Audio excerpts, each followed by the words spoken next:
Oke, selamat datang di materi perkuliahan Bapak. Perkenalkan, nama saya Valentino Sembiring M.Com. Di sini Bapak mengampu mata kuliah Business Intelligence. Untuk capaian materi dari Business Intelligence sendiri, si mahasiswa hanya dapat nantinya itu targetnya itu ada beberapa poin. Yang pertama itu mampu menjelaskan bagaimana kumpulan teknologi komputer yang dapat mendukung pekerjaan manajerial seperti pengambilan keputusan, pengklarifikasian, dan identifikasi terhadap aktivitas-aktivitas intelijen dalam bisnis. Dan poin yang kedua, bagaimana menganalisis masalah dalam bisnis intelijen bisnis.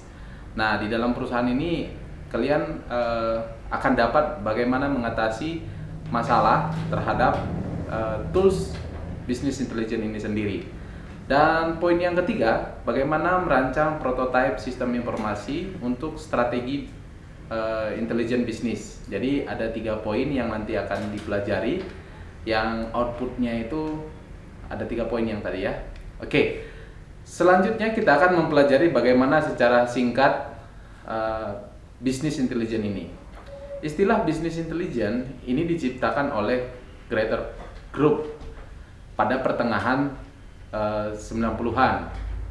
Namun konsep ini ada sejak lama. Jadi dulu itu sudah ada, hanya saja pertama kali istilah BI ini dikembangkan atau dipatenkan oleh Greater Group.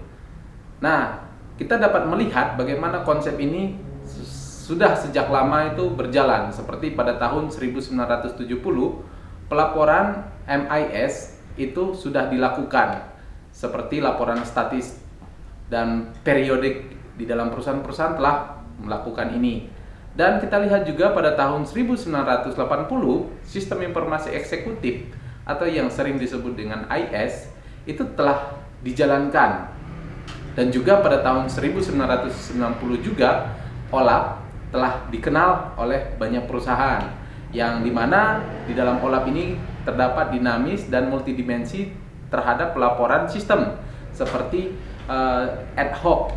Nah, nilai ini dapat diambil dari business intelligence. Nah, dari sini nih cikal bakal dari business intelligence ini berjalan gitu.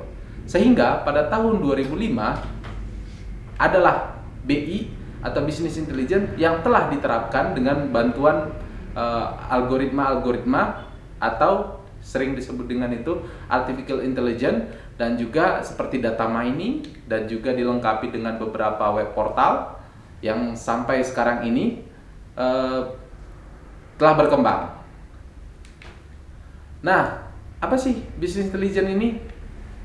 Bagi kita yang telah mempelajari di dalam data mining, ini adalah salah satu tambahan dari dalam mata kuliah data mining. Bagi rekan-rekan yang telah mempelajari data mining, kalian boleh menambahkan mata kuliah business intelligence ini, karena dalam business intelligence ini dapat menambah kemampuan belajar untuk memahami situasi dan juga bagaimana berargumentasi dan menganalisis. Ini menurut ahli dari business intelligence, yaitu Michael H. Brackett. Nah, selanjutnya ada juga beberapa ahli menyatakan bahwa business intelligence itu merupakan sebuah perangkat atau metode dan proses untuk meningkatkan keputusan bisnis. Nah, di sini itu banyak orang itu menggunakan business intelligence. Tidak heran banyak aplikasi-aplikasi yang sekarang telah menerapkan ini. Dan juga menurut Michael juga ini, business intelligence ini mencakup bagaimana mendapatkan, mengelola, dan menganalisis data untuk menghasilkan informasi sehingga dapat didistribusikan kepada seluruh manajerial yang dapat mengambil keputusan taktis atau strategis. Oke, selain daripada itu, menurut Turban ada 5 poin penting di dalam business intelligence. Yang penting, cube analyze, ad hoc, query, dan analysis. Dan yang keempat ada analisis dan data mining, dan juga yang terakhir adalah delivery report dan alert. Cukup sekian untuk pengenalan dari bisnis intelijen. Terima kasih.